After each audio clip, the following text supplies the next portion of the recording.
Hi, what's going on, ladies and gentlemen? So on this one I'm bringing you some gameplay in the strat that I used to get around 100 on the tomb. Honestly, this is a pretty easy strat and doesn't take too long at all. Real quick, I'll give shoutouts to both Sulky118 and Mr. Waffles. They both made videos on the strat a few days ago, and it's personally the one that I used to get around 100. I'll link both their videos down in the description if you want to go check them out. And they go into pretty much everything you'll need, including things like augments and recommended loadouts. But yeah, I wasn't even really aiming for around 100 this game. It just sort of happened.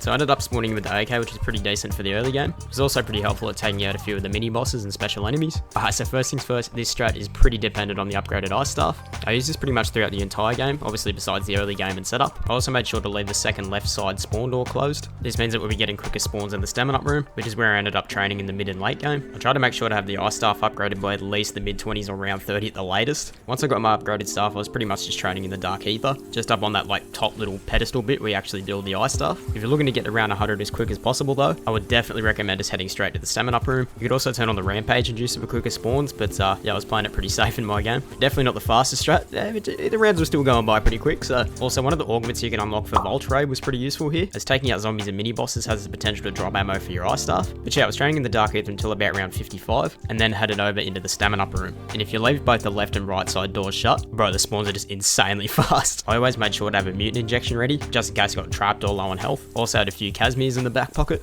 and again, having Vault Raid will make them drop more consistently from zombies and special enemies. So basically I was just training in this room and just spamming the ice staff, and then using the arrow trap when possible, just sitting at the top of the stairs. Similar to the rest of the maps in Black Ops 6 Zombies, you will be getting spammed with special enemies, and this includes the new shock mimic. These guys can grab and shock you, forcing you to fire an uncharged shot with the ice staff. They aren't too much of a pain to deal with, but again, having the mutant injection ready and frenzied guard, it definitely came in clutch in a few situations. They pretty much just mess up the flow of the round and the strat overall. In the later rounds though, I actually swapped out the mutant injection for a hand cannon, and bro, this thing with the ice staff is actually insane. I'm not sure if this is going to get patched. For some reason, bro, when you fire a charge shot at the ice staff and then pull the hand cannon out, it does a ton of damage to the special enemies and mini bosses. Not sure how or why that works, but hey, I wasn't complaining, bro. I honestly hope they don't patch this out. Like, it is pretty broken, but yeah, it's definitely more interesting than just like spamming mutant injections and that. And yeah, that was pretty much the strat that I used to get around 100 on the tomb. Again, a pretty easy and fast round 100. It took me about 2.5 hours, but man, you could easily get this done in like 2 hours flat. Anyway, I'll leave you with the rest of the gameplay and exfil, and I'll catch you in the next video.